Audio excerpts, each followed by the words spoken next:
The state of our health, something we strive to improve and maintain, but sometimes inadvertently destroy. Universally, it's vitally important, and the Germans have a universal word for it. Gesundheit! Hello and welcome to the program. Coming up in this edition, trachoma, the preventable eye disease, has made it onto the World Health Organization's hit list. This bacterial illness has already blinded 6 million people and infected 150 million more throughout the developing world. Scientists have discovered a new means of detecting when a person is lying, which could revolutionize the security industry. During the test, a high-definition thermal imaging camera scans a person's face to see if they blush at all the wrong times. Pig organ transplants have moved a step closer after a Scottish-based firm produced 5 healthy knockout piglets recently. These young critters have literally had the gene responsible for organ rejection knocked out of their genetic makeup. And due to improper sanitation, slum residents in Kenya often throw human waste into rivers. The flying toilet phenomenon will hopefully come to an end when enough money is raised to build hygienic facilities.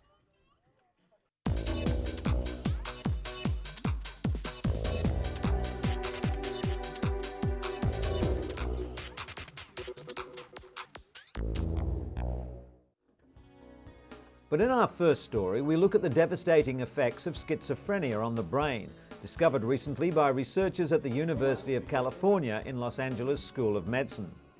Led by Assistant Professor of Neurology Paul Thompson, the scientists chronicled MRI scans of teenage schizophrenics to build a timeline of how the psychosis engulfs the brain with a wave of tissue loss. Characterized by hallucinations and delusions, schizophrenia affects 1% of the population. Until now, there was no way of predicting its onset. Aided by the knowledge that this mystery illness runs in families, the researchers hope the findings will lead to more effective ways to scan the brain. But at least for now, the findings provide some comfort as patients are able to actually see what's going on inside their own heads. As for drug treatments, doctors are now prescribing Risperdal, a newer class of antipsychotics, with fewer side effects than Haldol, which could lead to disturbing involuntary movements. Researchers are also reporting that Risperdal is significantly more effective in preventing relapses in patients with schizophrenia than Haldol. Good news for the 1% of the world's population who suffer the illness, which also ranks amongst the top 10 causes of disability in developed countries. When it comes to depression, another serious mental condition, it seems that more and more people are visiting the medicine cabinet rather than a therapist's couch. Depression treatment rates have tripled over the last 10 years, but they're primarily medicinal. Much of the credit goes to the popular antidepressants. The first selective serotonin-enhancing medication was introduced in 1987, and now millions of people take drugs like Prozac, Paxil and Zoloft to treat a wide range of depressive illnesses. While these medications have helped destigmatize depression, they're not as long-lasting as psychotherapy, which decreases the chance of recurrence. It's estimated that up to 10% of Americans suffer from major depression in any given year, a rate set to increase worldwide.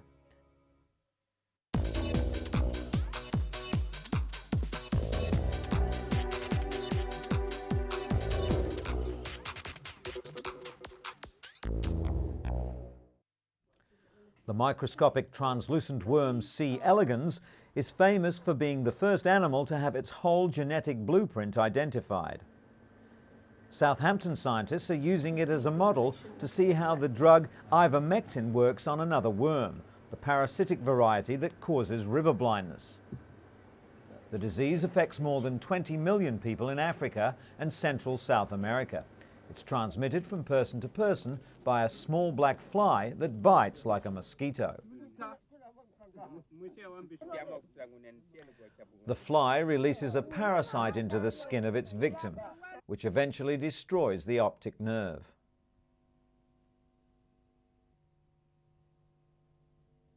The most effective treatment is an annual dose of ivermectin. It kills the worm by binding to sites called receptors on its muscles and nerves. The worm is then paralyzed and starves to death. Widespread use of ivermectin in veterinary medicine has led to some worms becoming resistant. There are fears that the same might happen in human mass treatment programs. By building up a picture of how C. elegans works, scientists hope to increase our understanding of how to treat and eradicate one of the developing world's most debilitating diseases.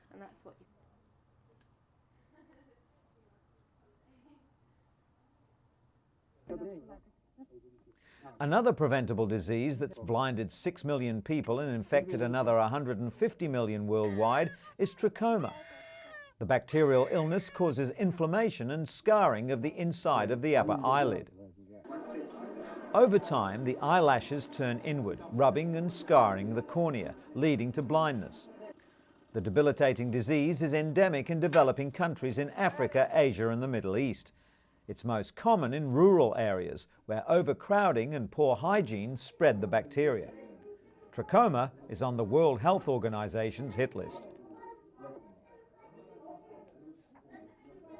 In Morocco, antibiotics and improved hygiene have reduced the spread dramatically. In less than 3 years, the infection rate has dropped to below 6%.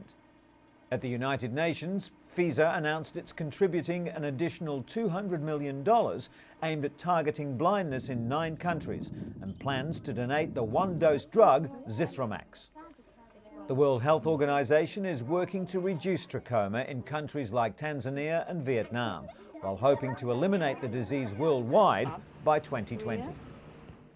Richard Ferrier is preparing for surgery. He has eye cancer. Very few doctors specialize in the relatively rare eye cancer. There are fewer than 2,000 cases in the US each year. Eye tumors are hard to detect, generally only noticed when vision becomes affected. The cancer is killed with radiation, not with laser beams, but by this, a metal radiated plate which sits perfectly over the tumor. A continuous dose of radiation can be given this way for about 5 days. No one knows what causes eye cancer, but they do know that older people with light skin are most at risk. Richard can't feel the radiated plate in his eye, and in 5 days' time it will be removed. According to the specialists, he has a 99% chance of not only killing the tumour, but also keeping his vision. Quicker than I thought. Yeah. And actually, And still on the subject of eyesight, virtually everyone in the Eurozone has experienced some anxiety about the recent change to the new currency. For the blind, getting to grips with the new notes and coins is a double hurdle. Several weeks before the currency change was to take effect, groups for the blind and partially sighted stepped up their information and training campaigns to try to reach the 6 million visually impaired people thought to live in the Eurozone. The ease with which the blind will adapt to the new cash depends on many factors: the extent of their sight loss, their age, the sensitivity of their fingertips, and the habits learnt from handling local notes and coins. At this training session, organised by the AVH Charity for the Blind, people were introduced to the new cash using one-sided dummy euro notes and coins provided by the European Central Bank. The coins are divided into 3 groups of similar design, with markings along the circumference edge, such as grooves, alternate smooth and serrated milling.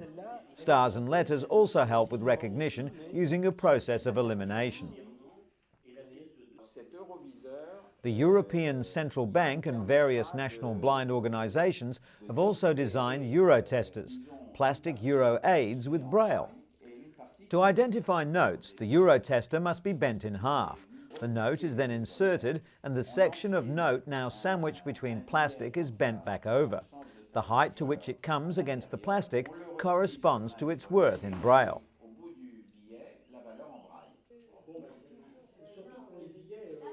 Coins, on the other hand, are inserted into a narrowing groove. Their corresponding value is marked in Braille at the point where they come to a stop. The notes are all different colours. They use large print for the denomination, and the position of the metal foil also differs. The European Blind Union also advises the use of wallets with several sections for notes and coins as an invaluable tool for blind people. This should reduce the initial confusion until people have had a chance to get used to the new currency.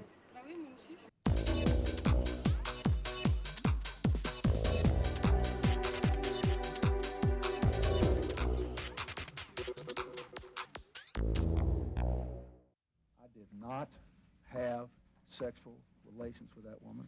Lies. Miss Lewinsky. Sometimes they can take months of investigation and millions of dollars to uncover. But cutting-edge technology from the Mayo Clinic may finally take the mystery out of deceit. According to doctors, when someone lies, there's a sudden warming around the eyes. The new device detects these altered heat patterns using high-definition thermal imaging equipment, which picks up on the subtle metabolic changes that can occur instantaneously.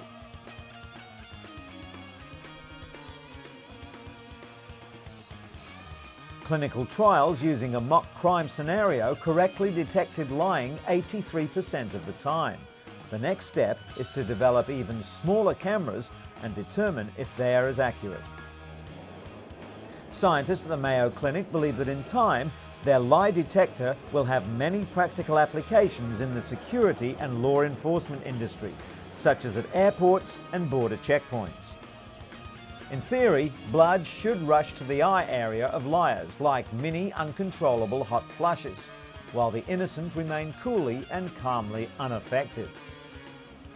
The system was first used to examine metabolic rate, but suddenly researchers realized that it was so sensitive it could detect fearfulness. As soon as that was confirmed, they decided to see if it could detect lying as well.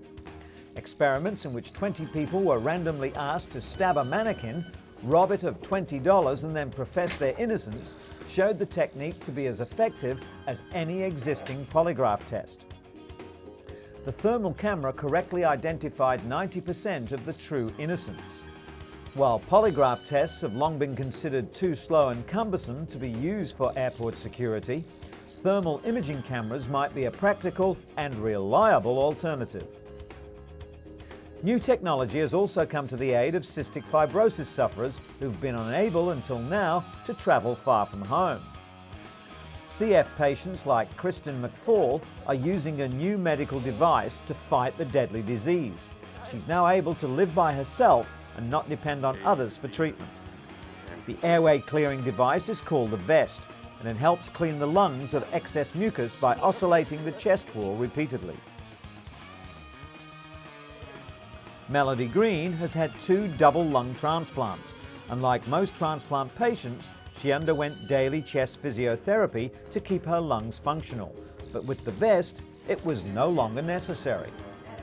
Of all the lungs donated each year, only 12% have actually been usable, but the vest was modified recently to ensure the organs were kept in optimal condition even before transplantation, and that means that more lungs will be available for patients like Melody. And an English company is offering drowsy drivers a quick fix solution to keep them alert and safe on the roads. The British Oxygen Company claims that a blast of oxygen is enough to wake the body.